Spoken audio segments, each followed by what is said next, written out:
پاکستان اللہ کی ایک نعمت ہے اور اس نعمت کا ہمیشہ اللہ رب العزت کے ہاں شکریہ ادا کرنا چاہیے۔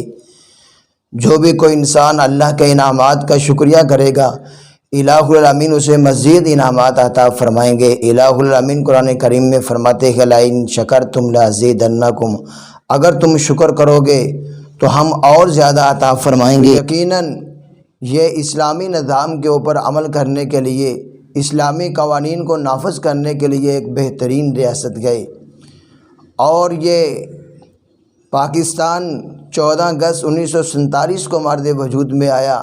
یقیناً یہ خوشی کا دن ہے، اور بے شمار لوگ یہ سوال بھی کرتے ہیں کہ شرن ہم 14 اگست کو خوشی منا سکتے ہیں یا کہ نہیں؟ تو جی ہاں، ہم منا سکتے ہیں، اس میں کوئی حرج نہیں ہے۔ بس ہمیں اس بات کا خیال کرنا ضروری ہے ہماری کوئی بھی خوشی، ہمارا کوئی بھی جشن اسلامی تعلیمات کے خلاف نہ ہو۔